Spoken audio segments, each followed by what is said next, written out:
তো আজকে আমরা বানাবো ফ্রেঞ্চ টোস্ট। ফ্রেঞ্চ টোস্টটা বানানোর জন্য প্রথমে একটি বলের ভিতরে 3 চামচ মিল্ক পাউডার নিয়ে নিয়েছি, অ্যান্ড এখানে আমি 3টি ডিম নিয়ে নেব একসাথে। একই সাথে আমি এখানে কিছু পরিমাণ ব্ল্যাক পেপার ক্রাশ দিয়ে দেবো, অ্যান্ড সামান্য পরিমাণ লবণ দিয়ে দেবো। একই সাথে এর মধ্যে আমি হাফ চামচ পরিমাণ চিনি দিয়ে দেবো। চিনিটা দেওয়া হলে আমি এটাকে ভালো মতো মিক্স করে নেবো। আচ্ছা, এখানে চাইলে আপনারা ফ্রেশ মিল্কটাও ব্যবহার করতে পারেন, তবে আমি পাউডার মিল্কটা ব্যবহার করছি, এতে স্মেলটা ভালো আসবে। এই সব কিছুকে আমি ভালোভাবে মিক্স করে নেব যাতে চিনিটা মেল্ট হয়ে যায়। চিনিটা যখনই মেল্ট হয়ে যাবে আমি তখন এর মধ্যে কিছু পরিমাণ পার্সলি অ্যাড করে দেবো, এন্ড এটাকে আবার ভালো মতো মিক্স করে নেব। অন্যদিকে আমি একটি ফ্রাই প্যান গরম দিয়ে নিয়েছিলাম, এর মধ্যে আমি সামান্য পরিমাণ বাটার দিয়ে দেব।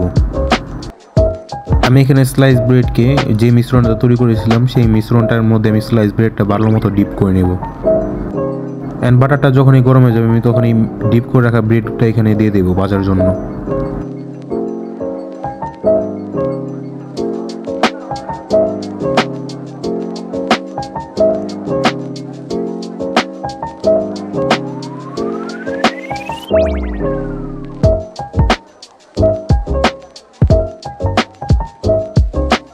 আচ্ছা, এই ব্রেডটাকে এখন মিডিয়াম হিটে 30 থেকে 40 সেকেন্ডের জন্য ভেজে নেব।